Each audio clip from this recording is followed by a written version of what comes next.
పవన్ కళ్యాణ్ గారు పిఠాపురంలో ఎమ్మెల్యేగా పోటీ చేస్తున్నారు. అవును. అంటే మా పార్టీకి ఏం సంబంధం అని అనద్దు, అంటే అందరనే కాబట్టి నేను అడుగుతున్నాను.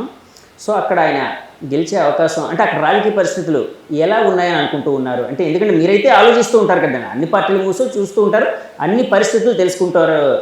సో అక్కడ ఎలా ఉందని మీరు అనుకుంటున్నారు? ఆయన రాజకీయ భవిష్యత్తు ఏ విధంగా ఉండబోతుంది అనుకుంటున్నారు? పవన్ కళ్యాణ్ గారు పిఠాపురం ఎన్నుకున్నారు. పిఠాపురంలో వెళ్ళారు. ఆయన అనేక సర్వేలు ఇవి చేయించుకునే వెళ్ళి ఉంటారని నేను అనుకుంటాను. పిఠాపురం ఎప్పటి నుంచో కూడా అనుకున్నారు ఆయన. ఇంతకుముందు కూడా ఐ థింక్ లాస్ట్ ఎలక్షన్స్ అప్పుడు కూడా వారిని పిఠాపురంలో నిలబడమని చాలా మంది కోరినట్టు అప్పుడు మా మీటింగ్స్ లో అప్పుడు మీరు జనసేనలో ఉన్నారు కదండి, జనసేనలో ఉన్నప్పుడు 2019. ఆ తర్వాత ఆయన ఇక్కడ గాజువాక మరియు భీమవరం ఎన్నుకోవడం జరిగింది. ఆ సమయంలోనే చాలా మంది పిఠాపురం వెళ్తే బాగుండేది కదా అని కూడా అభిప్రాయం వ్యక్తం చేశారు. కానీ వారు అప్పుడు ఉన్న మెంబర్షిప్స్ ఇవన్నీ చూసి ఇక్కడికి వచ్చారని చెప్పి నాకు చెప్పడం జరిగింది. I'm not privy to that.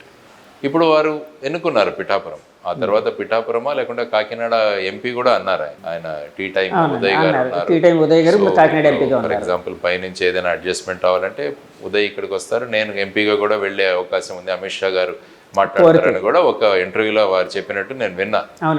So Pithapuram ఏమవుతుందంటే it is going to B a very very tough battle.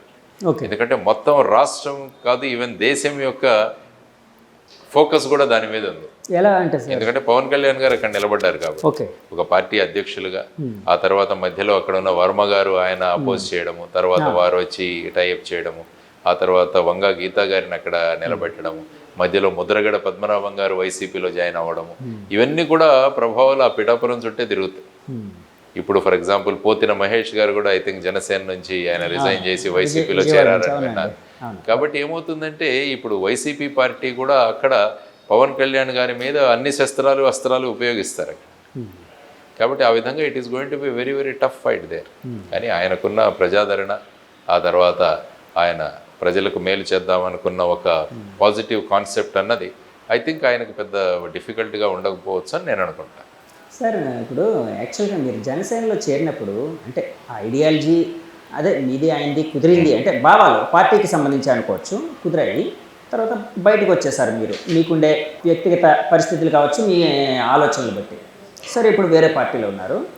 Pawan Kalyan గారి కోసం చెప్పాల్సి వస్తే అంటే ఆయన్ని డిస్క్రైబ్ చేయాల్సి వస్తే ఏ విధంగా డిస్క్రైబ్ చేస్తారు సార్? అంటే ఒక 10 సంవత్సరాలుగా ఆయన పార్టీ పెట్టి ముందుకు తీసుకువెళ్తున్నారు. ఆయన ప్రజాస్వామ్యంలో మార్పులు కోరుకుంటున్నారు.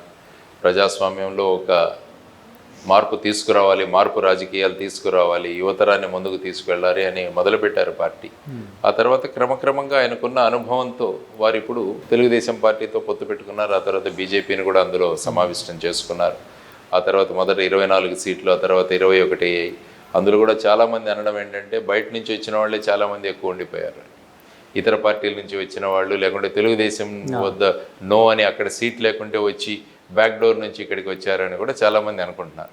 కాబట్టి వీటన్నిటిని కూడా వాళ్ళు బేరేజ్ వేసుకుంటూ ఉంటారు. ఫైనల్గా ఏంటంటే ఈసారి జనసేన నుంచి కొంత రిప్రజెంటేషన్ శాసనసభలో ఉండాలి, so that political party continue అవుతుంది అన్న కాన్సెప్ట్ కూడా ఉండవచ్చు.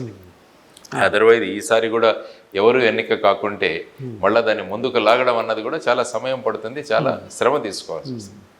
మేబీ ఇవన్నీ ఆలోచించి ఆయన విధమైన నిర్ణయం తీసుకొని ఉండవచ్చు. So let us see, is a party president. ఆయన పార్టీ ప్రెసిడెంట్, ఆయన నిర్ణయాలు తీసుకోవడానికి ఆయనకి పూర్తిగా స్వేచ్ఛ ఉంటుంది. ఆయన అనేక పరిస్థితులను తీసుకొని ఆ తర్వాత ఈ విధమైన నిర్ణయాలు తీసుకునొచ్చు. కానీ పార్టీ ప్రెసిడెంట్ ఎప్పుడు కూడా తనను తీసుకున్న నిర్ణయాలకి తన బాధ్యత వహించవచ్చు. ఇప్పుడు నేను కూడా ఒక పార్టీ ప్రెసిడెంట్గా తీసుకున్న నిర్ణయాన్ని రేపు ఏదైనా అయితే నేను బాధ్యత వహించాలి. కాబట్టి చాలా బాధ్యతాయుతమైన పోస్ట్. కాబట్టి వారు కూడా ఆ పోస్టులో తీసుకున్న నిర్ణయాలన్నిటికీ కూడా రేపు వారు సమాధానం ఇచ్చుకోవాల్సి వస్తుంది. కాబట్టి ఇవన్నీ కూడా దృష్టిలో ఉంచుకొని వారు ఈ విధమైన నిర్ణయాలు తీసుకొని ఉండవచ్చు. లెట్ us see మే 13న ఏ విధంగా ఓటర్లు వాళ్ళ మనసును నిర్ణయించబోతున్నారో, వారు ఓటు ద్వారా వాళ్ళ అభిప్రాయాన్ని ఏ విధంగా వ్యక్తం చేసుకుపోతున్నారన్న చూద్దాం. సార్ చాలాసార్లు నేను బయట వింటుంది మీకోసం అడిగినప్పుడు అంటే జేడి లక్ష్మీనారాయణ గారి కోసం లేకపోతే ఆయన పార్టీ కోసం అడిగినప్పుడు చాలామంది అంటే నాకు 10 మందిలో 8 మంది 7 మంది నాకు వినిపించిన మాట అయితే ఉంటుందండి, అది క్లారిటీ కావాలని అడుగుతున్నారు. వాళ్ళు ఏమంటూ ఉన్నారంటే జేడి లక్ష్మీనారాయణ గారు చాలా మంచి వ్యక్తి, మంచి భావాలు ఉన్న వ్యక్తి, ఒక అఫీషియల్గా ఒక ఐపీఎస్ సివిల్ సర్వీస్లో కేడర్ నుంచి వచ్చారు, రకరకాల అనుభవం ఉంది.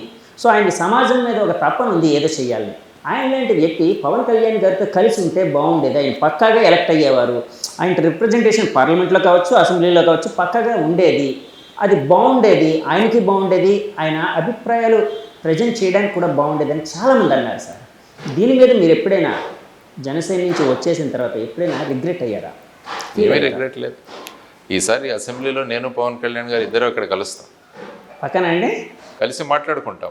పక్క మీ విజయం మీద మీరు డెఫినెట్గా I'm going to B MLA this time. ఎన్నిక అవుతాను సార్. అవును, ఇప్పుడు ఎమ్మెల్యే అంటున్నారు, మొన్నటి వరకు మీరు విశాఖపట్నం ఎంపీగా కూడా పోటీ చేస్తానన్నారు, మరి ఏంటి సార్ ఇప్పుడు అది ఏమైనా పక్కన పెట్టారా ఏంటి? ఎందుకంటే ఎక్కడ పోటీ చేయాలన్నది నేను నిర్ణయించాను, అది పార్టీ నిర్ణయిస్తాను. పార్టీ నన్ను ఎమ్మెల్యేగా ఇక్కడ నార్త్లో కంటెస్ట్ చేయమని అడిగారు, చేస్తాను. కానీ ఇప్పుడు పార్టీ అంటోంది మీరు ఎంపీగా కూడా నిలబడండి అన్నది ఆ కమిటీ ఏదైతే ఉందో వాళ్ళు నా మీద మాట్లాడుతున్నారు. సో దాని విషయం కూడా నేను ఒక నిర్ణయం తీసుకోవాలి త్వరలో. ఓకే ఎంపీ కూడా మీరు కంటెస్ట్ చేయండి, అక్కడ గతంలో మీరు కంటెస్ట్ చేశారు, తర్వాత మన క్యాండిడేట్లు 4-5 ఉన్నారు అక్కడ ఈసారి విశాఖ బరిలో, కాబట్టి మీరు ఎంపీగా కంటెస్ట్ చేస్తే ఆ రెండు కూడా ఒకే symbol, MP symbol MLA symbol కూడా ఒకటే, వాళ్ళు ఈవీఎంల్లో యూజ్ చేయడానికి కూడా ఉంటుంది, కాబట్టి అడ్వాంటేజ్ మన వాళ్ళకి వెళ్ళొచ్చు అని కూడా మా పార్టీ వాళ్ళు అంటున్నారు. చూడాలి, అగైన్ ఒక మీటింగ్ ఉంది మాకు, ఆ మీటింగ్ తర్వాత నిర్ణయిస్తారు. మీకు ఏదైనా సింబల్ కేటాయించారా సార్? మా symbol torch light. Torch light torch bearer లాగా ఉంటారు. టార్చ్ బేరర్ కి టార్చ్ ఇచ్చి మేము దారి చూపిస్తాం, వెలుగు చూపిస్తాం.